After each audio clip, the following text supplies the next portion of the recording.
वंदे मातरम। आप देख रहे हैं नेटवर्क 10 का खास कार्यक्रम चर्चाएं खास और मैं हूं आपके साथ मनीषा शर्मा। उत्तराखंड में मुख्यमंत्री पुष्कर सिंह धामी ने अपने मंत्रियों के विभागों का बंटवारा कर दिया। पुष्कर सिंह धामी के कैबिनेट में ज्यादातर पुराने मंत्री हैं, लेकिन पिछले सरकार के कुछ और मंत्रियों के पार्टी छोड़ने से कुछ नए चेहरों के लिए अवसर बने हैं। पुष्कर सिंह धामी ने विभागों को बांटते हुए पुराने साथियों पर काफी भरोसा जताया है। वहीं नए चेहरों को भी महत्वपूर्ण विभाग दिए गए हैं। पुष्कर सिंह धामी सरकार को नई चुनौतियों से निपटना है, लेकिन आखिरकार किस तरह से देखते हैं सीएम पुष्कर सिंह धामी के जरिए विभागों के बंटवारे को, तो इसी पर खास आज की चर्चा हमारी रहेगी। तो पुष्कर सिंह धामी ने विभागों का बंटवारा कर दिया है और तमाम उनके साथ जब मुख्यमंत्री पद की उन्होंने शपथ ली थी, उनके साथ 8 मंत्रियों ने मंत्री पद की और गोपनीयता की शपथ ली थी। लेकिन बेहद ही महत्वपूर्ण उनका ये कैबिनेट माना जा रहा है, क्योंकि पुराने कई साथी ऐसे हैं जिनको एक बार फिर से विश्वास जताते हुए, आश्वासन उन पर जताते हुए कहीं ना कहीं फिर से उनको मंत्रालय सौंपा गया है। तो वहीं जो पुराने साथियों ने साथ छोड़ा भाजपा का और जो कांग्रेस में शामिल हुए, उनके अलावा नए चेहरों को यहां पर विश्वास के साथ लाया गया, कैबिनेट में शामिल किया गया।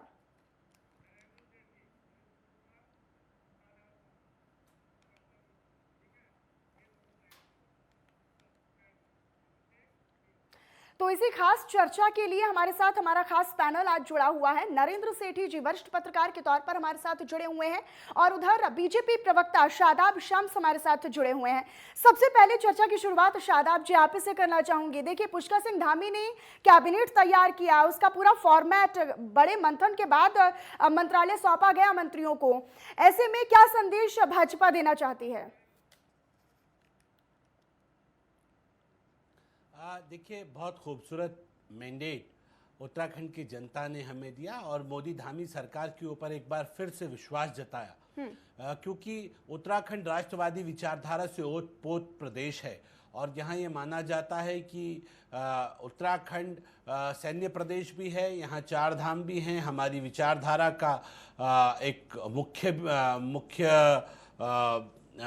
लाइन भी है यहाँ से। और मैं ये कह सकता हूँ कि जिस तरह से मोदी सरकार ने आते ही लगभग 1.5 लाख करोड़ रुपए इस प्रदेश को, इसकी आर्थिकी को, इस प्रदेश को अपने पैरों पे खड़ा करने के लिए दिए, उससे ये स्पष्ट हो गया था कि अब उत्तराखंड वो उत्तराखंड नहीं रहा है जहाँ दिक्कतों का एक बहुत बड़ा अंबार लगा हुआ है। अब उत्तराखंड अपने पैरों पे खड़ा होता हुआ नजर आ रहा है और वो दिन दूर नहीं है जब उत्तराखंड इस सरपट रेस में दौड़ेगा और अपने आप को प्रदेश देश का नंबर 1 स्टेट का जो तमगा है उसे हासिल करेगा। और इसलिए युवा मुख्यमंत्री को इसकी जिम्मेदारी दी गई है। बहुत खूबसूरत एक तरह से अगर देखा जाए तो एक कैबिनेट माननीय मुख्यमंत्री जी ने बनाई है, जिसमें एक्सपीरियंस भी है, जिसमें अनुसूचित जाति को, अपर कास्ट, तमाम क्षेत्रवाद, सब चीज़ों का एक समागम कहीं ना कहीं दिखाई दिया। किसी भी क्षेत्र को, किसी भी वर्ग को छोड़ा नहीं गया। और इसलिए मैं कह सकता हूं कि जो जंगिस्तान का सबसे खूबसूरत प्रदेश बनने का हमारा सपना है, वो उसकी जिम्मेदारी इसी कैबिनेट के ऊपर है। और हम ये मानते हैं कि ये कैबिनेट जो सपने मोदी जी ने हमें दिखाए, उन सपनों को पंख देने का काम करेगी, उन सपनों को साकार करने का काम करेगी। तो शादाब जी, यानी कि आप कह रहे हैं कि जो गुलदस्ता कैबिनेट का तैयार किया गया है, जिन मंत्रियों को मंत्रिमंडल में कैबिनेट में शामिल किया गया है, कहीं ना कहीं हर वर्ग को साधने की कोशिश भाजपा ने की है। लेकिन नरेंद्र जी, इसी बीच ये भी समझना चाहेंगे कि जैसा कि जिक्र कर रहे हैं शादाब जी कि लगातार बीजेपी ने हर वर्ग को साधने की कोशिश की है, कहीं से कहीं तक भी कोई कमी ना रहे। युवाओं का संगम और मिश्रण इस पूरे कैबिनेट में देखने को मिल रहा है, नए चेहरों को जगह दी है, तो पुरानों पर भी विश्वास जताया है। किस तरीके से देख रहे हैं, किस तरीके से समझ रहे हैं? देखिए, भारतीय जनता पार्टी इस समय जो दूसरी पारी में सत्ता में लौटी है, बेशक उनके पास जो पहले वाली संख्या थी 57 की, उसमें भले ही 47 है इस समय, लेकिन केंद्र की ओर से किसी भी तरीके से उनको मैं ये कहूंगा कि जो सपोर्ट मिलनी चाहिए उनको, उसमें कोई कमी नहीं है। क्योंकि प्रधानमंत्री नरेंद्र मोदी सहित केंद्रीय मंत्री राजनाथ सिंह और नितिन गडकरी और अमित शाह जो हैं, उनका विशेष ध्यान रहता है उत्तराखंड की तरफ।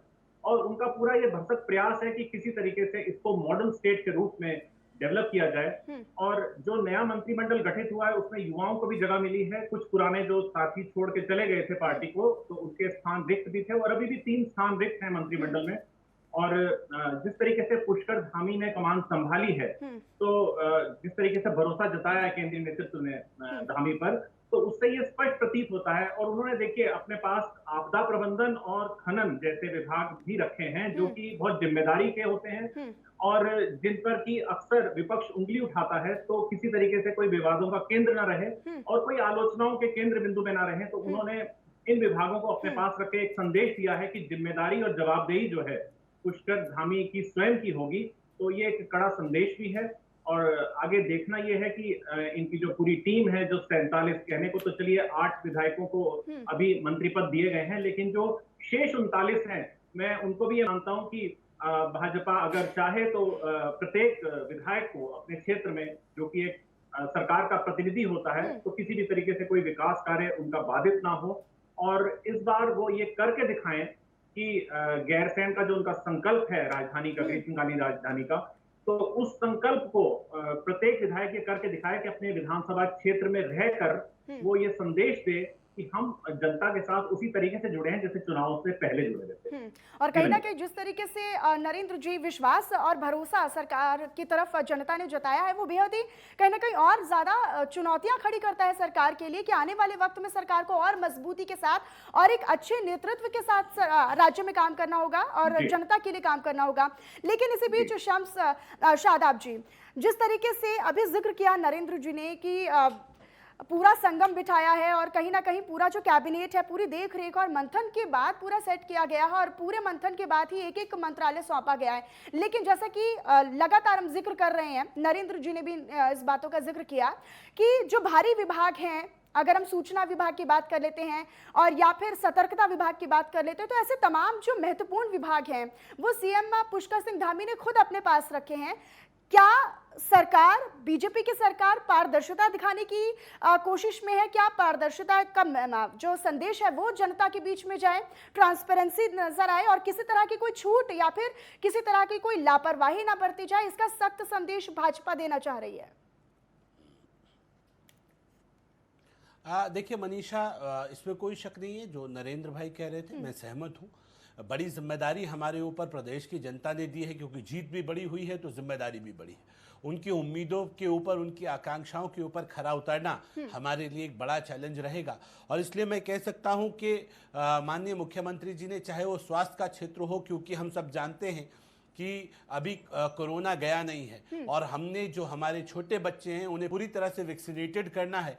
और स्वास्थ्य के ये माना जा रहा था कि स्वास्थ्य का अलग से मंत्रालय हो, स्वास्थ्य मंत्री को अलग से जिम्मेदारी दी जाए, वो मेरी सरकार ने देने का काम किया। और हम ये मानते हैं कि हमारे लिए एक बड़ा चैलेंज है कि उत्तराखंड को 100% वैक्सीनेटेड हम कराएं, हमारे बच्चों को भी वैक्सीनेटेड कराएं, ये किसी तरह की कोई समस्या भविष्य में ना आए। दूसरा, हमारे सामने बड़ी समस्या है कि 4 धाम जो यात्रा है, उस यात्रा को, वो हमारी आजीविका से जुड़ी हुई यात्रा है और पहाड़ में जो आजीविका से जुड़ा हुआ प्रश्न है वो बहुत महत्वपूर्ण है, क्योंकि पहाड़ की जो भौगोलिक परिस्थिति है वो बिल्कुल अलग है। वो पिछले 2 वर्षों से कोरोना की वजह से उस तरह से नहीं चल पाई जिस तरह से चलना चाहिए।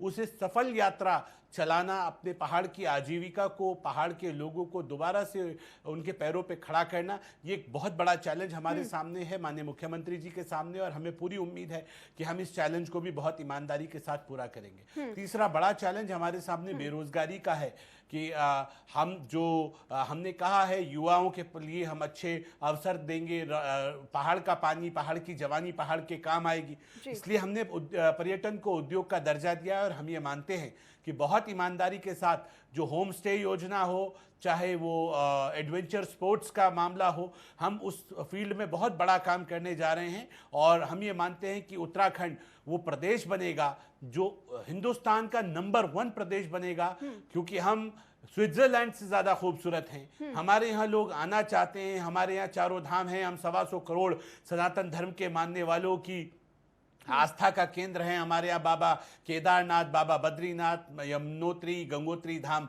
मौजूद है। और मैं ये मानता हूँ कि हम लोग अतिथि देवो भव के मानने वाले हैं। हमने बहुत सारे बदलाव अपनी नीतियों में किए हैं और हम ये मानते हैं कि हमारे यहाँ टूरिज्म सेक्टर में भी, तीर्थाटन में भी, पर्यटन में भी और एग्रीकल्चर में भी, जिस तरह से आपने पहाड़ तो अलग अलग जगह देखे होंगे, लेकिन उत्तराखंड में इस वक्त जिस तरह से एक पूरी तरह से खेती कह सकता हूं मैं कि जो हमारे यहाँ सोलर सिस्टम की एक खेती आपको नजर आएगी। जो बंजर पहाड़ है उस पर हमने सोलर प्लांट्स लगा दिए हैं कि हम एनर्जी का प्रोडक्शन ज़्यादा से ज़्यादा कर सकें और एनर्जी का हम एक एनर्जी स्टेट भी बन सकें।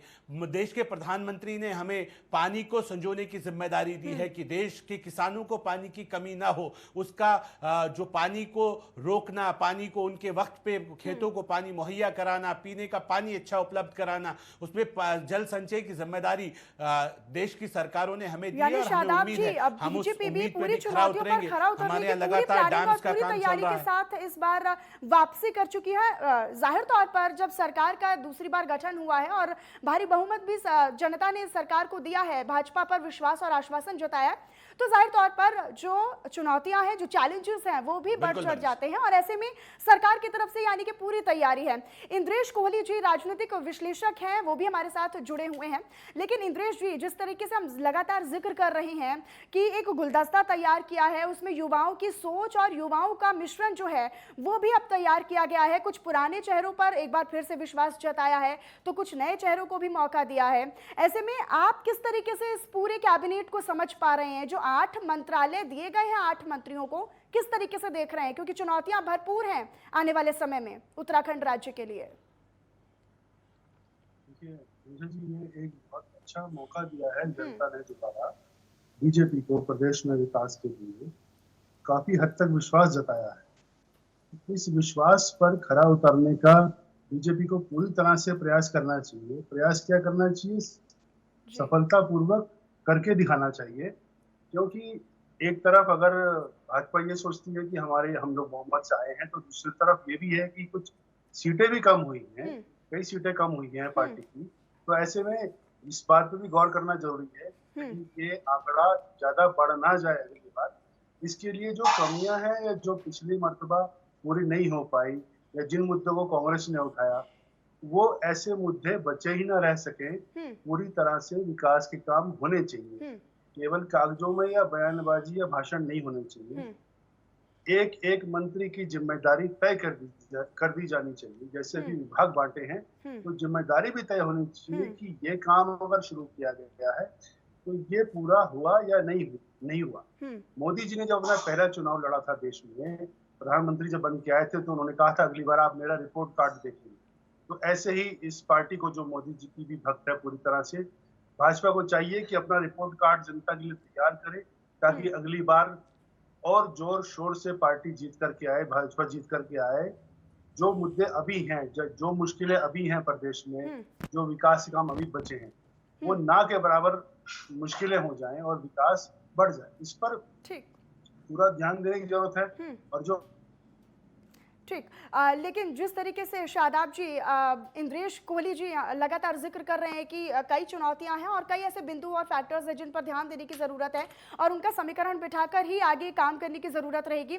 लेकिन शादाब जी देखिए, कई चेहरों को इस बार मौका मिला है। अगर हम जो विशेष प्रभार की अगर बात करते हैं, तो पुष्कर सिंह धामी ने सबसे ज़्यादा 23 विभाग अपने पास रखे हैं। ऐसे में कई और नाम हैं। अगर हम सतपाल महाराज की बात करते हैं, तो उनके पास भी बेहद ही महत्वपूर्ण PWD और चिकित्सा जैसे जो विभाग हैं वो भी उनके पास हैं। तो ऐसे में एक आत्मविश्वास नजर आ रहा है सीएम पुष्कर सिंह धामी ने जिस तरीके से चयन किया है एक एक मंत्री का, एक एक मंत्रालय सौंपने का, क्या वो कॉन्फिडेंस नजर आ रहा है, आत्मविश्वास नजर आ रहा है? बिल्कुल।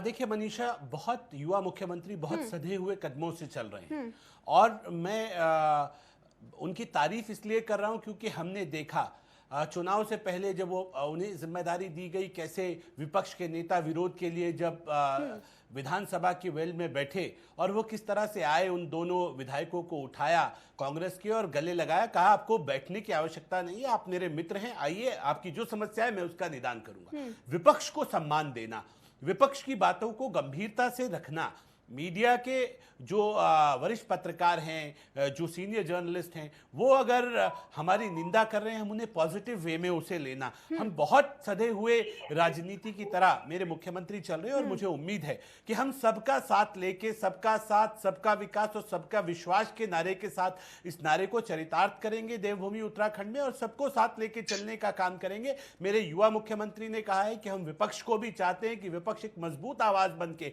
जनता की आवाज बन के, एक विसल ब्लोअर बन के अपनी बातों को रखे, ना कि अपने झगड़ों के शोर को दबाने के लिए केवल हमारा विरोध करे। और मैं बहुत आश्वस्त हूं कि युवा मुख्यमंत्री जिस विनम्रता से अपने बड़ों का आदर करते हुए, अपने छोटों को स्नेह करते हुए, सबको साथ लेके बहुत संजीदगी के साथ सधे हुए कदमों से आगे बढ़ रहे हैं, मैं मानता हूं कि वो दिन दूर नहीं है कि युवा मुख्यमंत्री एक अलग अपने फुटप्रिंट्स छोड़ने में कामयाब रहेंगे। और हम सब लोग आज में और आने वाले 5 वर्षों बाद जब अपना रिपोर्ट कार्ड लेके बैठेंगे तो सब कह रहे होंगे वाह धामी वाह। ये इसमें कोई शक नहीं है। हमें उम्मीद है कि सबको साथ लेके चलते हुए ईमानदारी के साथ इस प्रदेश को, क्योंकि उत्तराखंड देवभूमि उत्तराखंड माना जाता है और यहाँ औरों से अलग कल्चर है, हमारे मतभेद हैं, मनभेद नहीं है। राष्ट्रवादी विचारधारा से ओतप्रोत ये प्रदेश है, हम सैन्य प्रदेश भी हैं और हम ये मानते हैं हमारी जिम्मेदारियां भी ज़्यादा हैं। हम एक संस्कृति के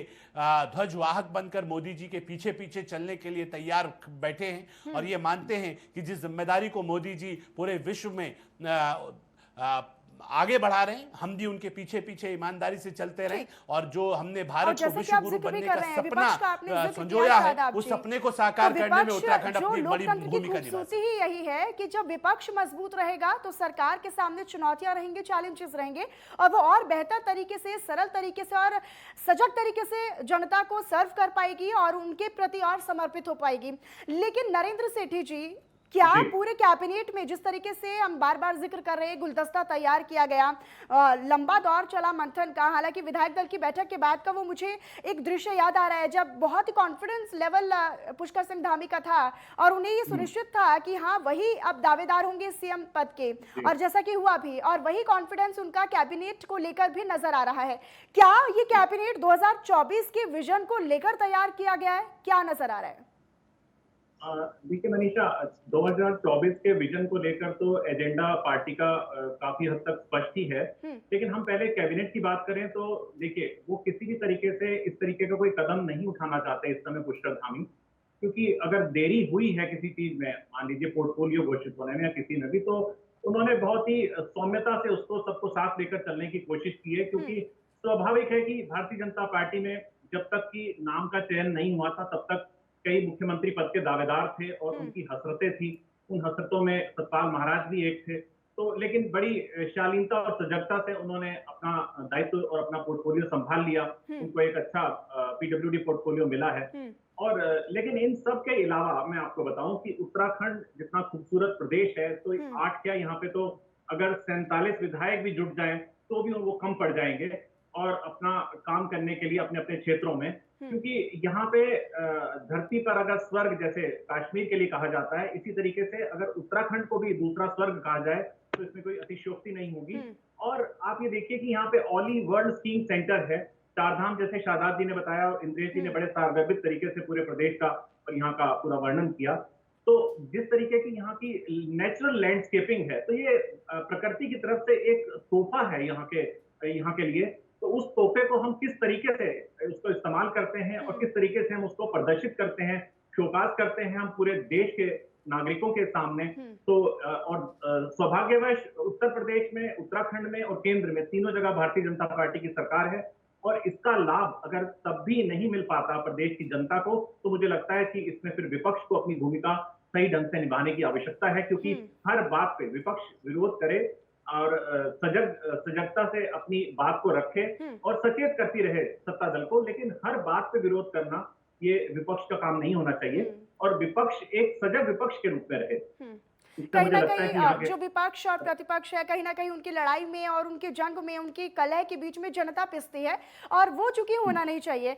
लेकिन इंद्रेश कोहली जी, अगला सवाल आप ही से रहेगा और ये समझने की कोशिश करेंगे कि देखिए जिस तरीके से हम लगातार ये बता रहे हैं कि 2024 का शायद हो सकता है कि विजन रहे और वो नजर भी आ रहा है। चुनौतियां बहुत हैं, हालांकि पिछले कार्यकाल के दौरान सीएम पुष्कर सिंह धामी को वक्त बहुत कम मिला था, लेकिन इस बार आने वाले 5 साल हैं और उन्हीं को लेकर जो एजेंडा है, जो पूरी जो तैयारी है, जो रणनीति है, प्लानिंग प्लॉटिंग है, वो सरकार की रहेगी। और क्या नजर आ रहा है, क्या जो समय वक्त रह गया कम और अब जो 5 साल हैं, क्या क्योंकि जो रोजगार है, शिक्षा है, पलायन है और युवाओं के लिए जो खेल के जो आगे फील्ड है उसको लेकर जो तमाम मुद्दे हैं, महिलाओं की सुरक्षा का मुद्दा है, ऐसे में मुद्दे कई हैं, मुद्दे पुराने हैं, लेकिन सरकार एक बार फिर से चुनौतियों में आई है। क्या नजर आ रहा है, क्या इस बार आधे से ज्यादा जो मुद्दे हैं वो कवर हो पाएंगे? क्या जनता को और ज्यादा सशक्त और मजबूत किया जाएगा? जी मनीषा, मुझे पूरी उम्मीद है कि इस बार जो पुराने मुद्दे हैं और जो नई जो बात आएगी या नई मांगे आएंगी जनता की तरफ से, उनको बहुत ही प्राथमिकता के साथ और अच्छे ढंग से पार्टी बीजेपी उसको सरकार पूरी तरह से ठीक करेगी, सारी मांगों को पूरा करने की कोशिश करेगी। अब आप देखिए, भाजपा एक पार्टी नहीं रह गई है, भाजपा बहुत बड़ा कुनबा हो गया है। इसमें चाचा, मामा, ताऊ सब मिलकर के एक पार्टी के सदस्य के तौर पे बड़े भी सलाह दे रहे हैं केंद्र से, और छोटे राज्य के जो मुख्यमंत्री, विधायक, मंत्री हैं वो भी अपनी सलाह दे रहे हैं। तो मुझे नहीं लगता कि प्रदेश के किसी कोने में अगर कहीं से आवाज आती है कि हमारे पास ये मुश्किल है या हमें इस चीज की जरूरत है, हमारे शहर की जरूरत है, तो उसको अगर अभी भी हल ना किया गया तो ये बड़ी सोचने वाली स्थिति आ जाएगी कि ये 5 साल में दोबारा से सरकार को मौका दिया गया। पूरा केंद्र में सरकार है, 2024 के चुनाव आ रहे हैं, उसको भी देखते हुए हर शहर से जो मुख्य मांग है, जो मुश्किलें हैं, उनको पूरा करने पर पार्टी जोर देगी। बीजेपी के लिए यही प्लस पॉइंट रहेगा, क्योंकि हर बार हर नेता की लहर नहीं चलती है। ये इस बार भाजपा ने देख लिया है चुनाव में अपनी सीटें कम करा के, और विकास की तरफ अगर उसको नहीं लिया गया, मैं तो ये कहता हूँ कि रोजमर्रा की एक ड्यूटी लगा देनी चाहिए किसी अधिकारी की, जिला अधिकारी की या कोई भी सक्षम अधिकारी की, कि वो अपने शहर की कोई भी मांग को या कोई जेन्युइन समस्या को प्राथमिकता के साथ हल करे, और वो अपने मंत्री को भी रिपोर्ट करें, और उस विभाग के जो मंत्री अभी विभाग बांटे गए हैं उनको भी समीक्षा करनी चाहिए कि 1 महीने में जो हमारे यहाँ से विकास के मुद्दों पर बात आई थी उनके लिए उन्होंने क्या किया। ऐसा तो नहीं कि एक आदमी एप्लीकेशन लेकर के जनता दरबार में मुख्यमंत्री के चक्कर काट रहा है और उसको न्याय नहीं मिल रहा है। तो ये इन सब बातों को बड़ी बारीकी के साथ अध्ययन करना होगा। तो जनता ने अपना विश्वास जताया है, वो विश्वास 2024 में केंद्र में वापस भाजपा को मिले, इसके लिए यहीं पर जमीनी स्तर पे काम करना होगा, क्योंकि जिस तरह से पंजाब को खोया गया है, ऐसा ना हो कि किसी और प्रदेश में ऐसी स्थिति आए। तो इसके लिए उत्तराखंड को ही एक उदाहरण बनना होगा अन्य प्रदेशों के लिए भी, कि देखिए यहाँ पर काम हो रहा है। छोटा सा प्रदेश है, लेकिन अगर सीमांत प्रदेश से, सीमांत शहर से भी आवाज आती है, या देहरादून जैसे शहर से भी, किसी गांव से किसी भी व्यक्ति की आवाज आती है कि हमारे यहाँ ये मुश्किल है, उसको हल किया जाए, तो चाहे वो जिलाधिकारी स्तर से हो, एसडीएम स्तर से हो, अभी ब्लॉक कंक्लूजन जो रिमार्क, जो कंक्लूजन कमांड में लेना चाहूंगी, कहीं ना कहीं रिमार्क जो है वो मैं लेना चाहूंगी।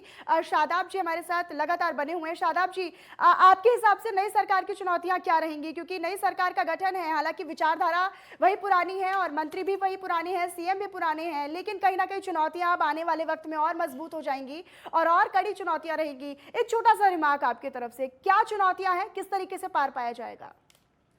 देखिए मनीषा, बहुत खूबसूरती के साथ जो जिम्मेदारी बांटी गई है। पिछली बार हम देखते थे कि स्वास्थ्य किसी के पास होता था और स्वास्थ्य शिक्षा किसी के पास, शिक्षा किसी के पास, स्वास्थ्य शिक्षा किसी के पास होती थी और शिक्षा किसी के पास। तो इस तरह से इस बार कोशिश की गई है कि जिसको स्वास्थ्य दिया उसको स्वास्थ्य शिक्षा भी दे दी, और जिसको स्वास्थ्य शिक्षा दे दी फिर कह दिया डॉक्टर धन सिंह रावत, पूरी शिक्षा की जिम्मेदारी आपसे, क्योंकि उत्तराखंड को एजुकेशन हब बनाने की जब बात आएगी तो सवाल आपसे पूछा जाएगा। और उत्तराखंड की मैं ये कह सकता हूं कि जो स्वास्थ्य की बागडोर है वो कमजोर थी, उसे कितना खूबसूरती से मंत्री उठा पाते हैं, वो पूरी सिनेरियो एक जगह। फिर दूसरी तरफ गणेश जोशी जी हैं, तो उन्हें कहा गया कि क्योंकि वो एक सैनिक रहे हैं और उन्हें कहा गया है कि आप सैन्य प्रदेश बनाया है, सैन्य धाम बनाया है उत्तराखंड को, तो हमारा शौर्य से जुड़ा हुआ मामला है। सैन्य धाम कैसे सैन्य धाम के स्वरूप में आए, कैसे हम अपनी वीर गाथाओं को, अपने बलिदानों को याद कर सकें, और उसके साथ हमने उन्हें एग्रीकल्चर, फ्लोरिकल्चर, कृषि से जोड़ा कि मेरे पहाड़ लहलहाएं, वहां सेब की खेती और अलग अलग खेती, एग्रीकल्चर और फ्लोरिकल्चर और जैविक प्रदेश उत्तराखंड कैसे बने, उसकी पहचान की जिम्मेदारी गणेश जोशी को दी है। जनता के बीच में अब पहुंच चुकी है भाजपा एक नए कलेवर और नए तेवर के साथ, हम इसे कहेंगे, क्योंकि चुनौतियां बहुत है और उसी मजबूती के साथ अब बीजेपी को लड़ना होगा। विपक्ष लगातार घेरेगा, सवाल भी उठाएगा, लेकिन अपने काम के थ्रू उन्हें जवाब देना होगा। आप सभी हमारे साथ जुड़े, चर्चा में हमारे साथ बातचीत की, उसके लिए बहुत बहुत धन्यवाद। शादाब शम्स जी, आपका भी बहुत बहुत धन्यवाद हमारे साथ चर्चा में जुड़ने के लिए। नरेंद्र सेठी जी, आपका भी बहुत बहुत धन्यवाद हमारे साथ चर्चा के लिए। और इसी के साथ साथ इंद्रेश कोहली जी, आपका भी बहुत बहुत धन्यवाद इस तमाम चर्चा के लिए। तो आप लोगों ने नेटवर्क 10 के लिए वक्त निकाला, आप सभी का बहुत बहुत धन्यवाद। तो उत्तराखंड में सीएम पुष्कर सिंह धामी ने अपने मंत्रियों का बंटवारा कर दिया है, विभागों का बंटवारा कर दिया है, और उनकी पहली मशक्कत एक संतुलित कैबिनेट मंत्रिमंडल को आकार देने की थी। और इसके बाद उन्होंने जहां अनुभव और वरिष्ठता के आधार पर मंत्रियों को काम सौंपे हैं, तो वहीं सरकार की प्राथमिकताओं की तरफ भी संकेत किया है। हालांकि धामी की दूसरी पारी इन मायनों में भी महत्वपूर्ण रहेगी कि लोकसभा चुनाव के लिए अब ज्यादा समय बाकी नहीं रह गया है और उत्तराखंड में सरकार के कार्यकलापों की समीक्षा भी साथ साथ करनी होगी। पहले कार्यकाल में धामी को बहुत समय नहीं मिला, जिसका जिक्र हम लगातार कर रहे हैं, लेकिन अब उनके पास समय और अवसर दोनों हैं। अगले 5 साल में देखना होगा कि इस अवसर को किस तरीके से अपने पाले में कर पाती है भाजपा, और उनके मन का मंत्रिमंडल भी सामने आया है, लिहाजा वे बेहतर रिजल्ट भी दे सकते हैं। तो इस चर्चा को यहीं पर विराम देते हैं, फिर मिलेंगे एक नए विषय, एक नए मुद्दे के साथ। तब तक के लिए मुझे दीजिए इजाजत। जय हिंद।